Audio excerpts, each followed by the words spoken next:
Hey, what's up guys? This is Phil again. This is the second video on how I go about building the doors for this kitchen that I'm building right now. It's a typical raised panel doors. I'm using maple. It's all solid because the kitchen is going to be stained. So I'll just show you guys a little bit on how I build them. Some of the process I just help myself doing relief cuts on the panels because it's a solid panel door. Sometimes in order not to be taking too big of a cut on the shaper, I just go to the table saw and I do a relief cut you guys see on the video. But that's pretty straightforward as far as doors are concerned. I do that with my MDF doors as well, so it's not taking the full cut, or I'm not resetting the shaper every time. So enjoy the video. So the very first thing I do is start ripping the stock to 2.5 inches, which is slightly bigger than the door rails and styro is gonna end up.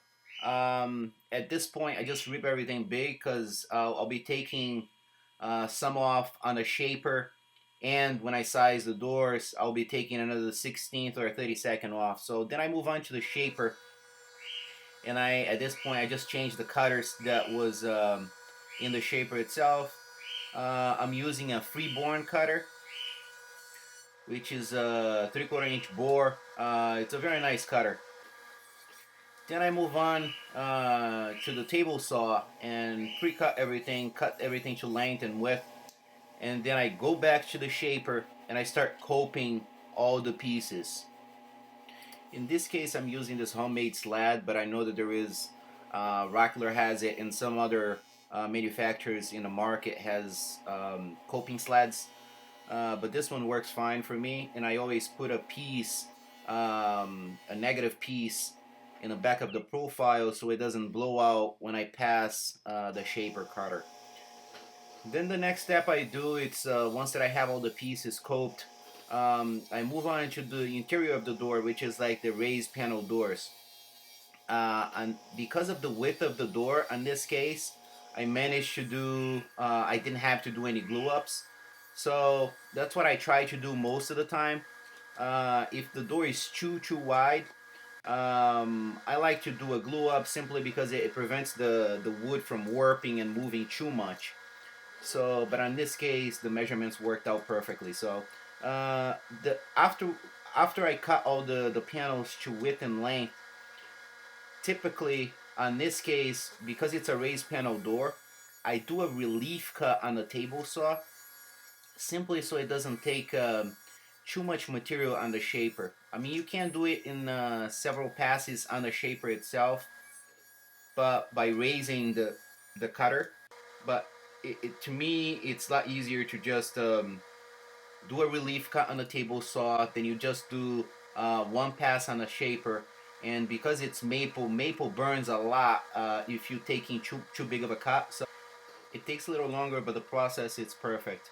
One other thing that I do for you guys that are familiar with raised panel doors, when I'm coping the panels, I cope the end grain first, and that's a pretty standard procedure when you're doing raised panels.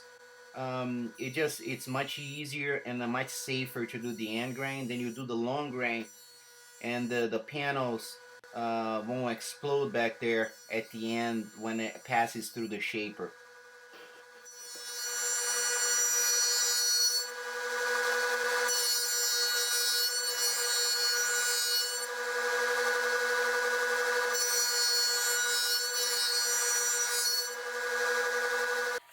So my next step after I have all the pieces coped and cut, I move on to sanding all the panels.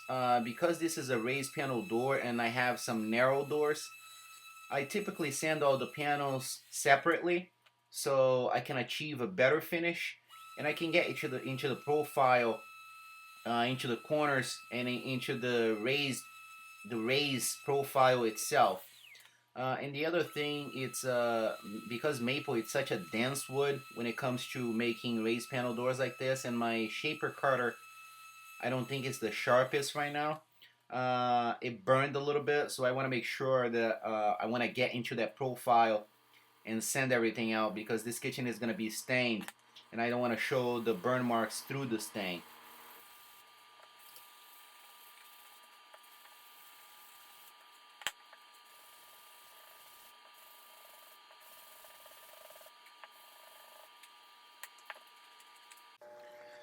So once I have all the pieces sanded, it's time to clean um, the rails, which is the horizontal part of the door.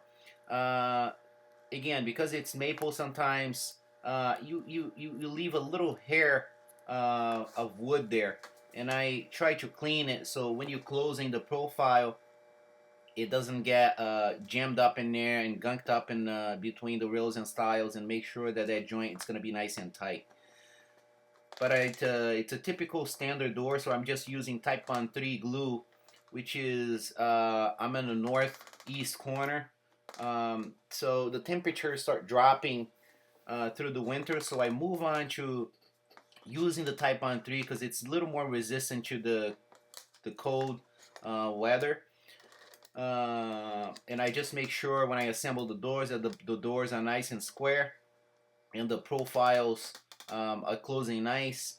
And I do one final sanding at the end to make sure that I get rid of all the burn marks and all the marks that get left into the door in the assembling process.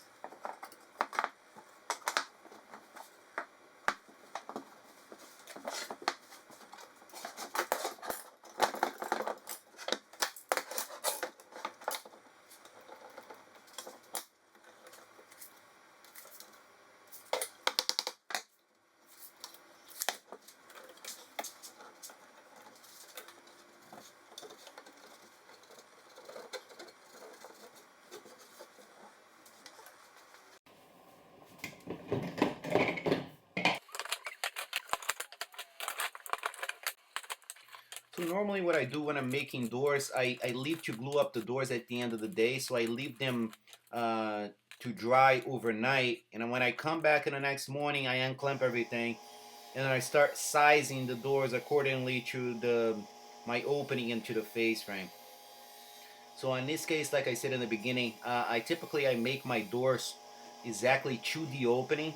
Then I start sizing them by taking 16th to a 32nd on either side, all the way around, and sizing them to the opening of the face frame. So I start by ripping them to size on the sides, and I just cross cut them, make sure that they're gonna be nice and square, and it's gonna fit nice within the tolerance of the face frame.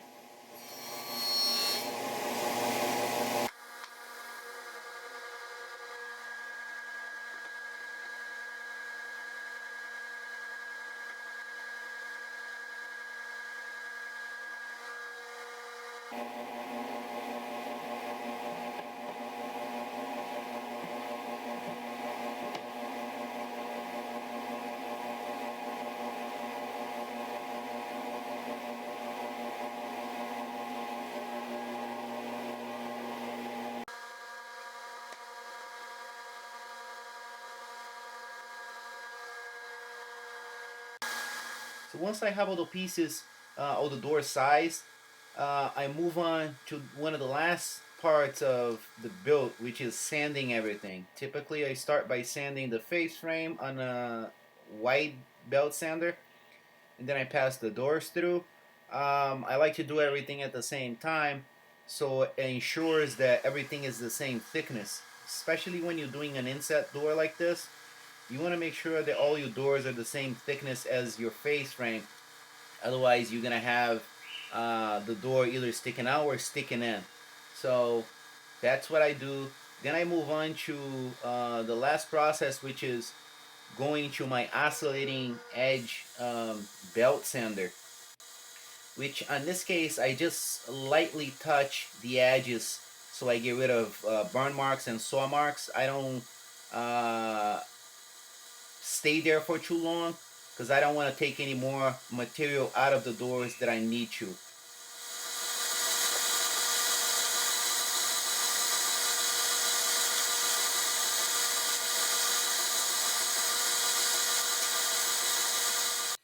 So the last thing I do is to sand all the face frames and all the doors. In this case, I was using 150 grit on a belt sander, which it gives a very smooth finish. But because this is a stain grade kitchen, I gotta get rid of the streak marks that the sander left into the pieces perpendicular to the orientation that I was feeding into the sander. So the last thing I do is just I break the edges, make sure that the stain it's gonna catch nice in there and it's not gonna turn white when I sand it one time over the lacquer. And that's pretty much it. So the next video it's gonna be building the boxes for this kitchen. If you like the video, give it a thumbs up, subscribe to the channel, and you'll be one of the first ones to see the next step of the build. So thank you very much for watching.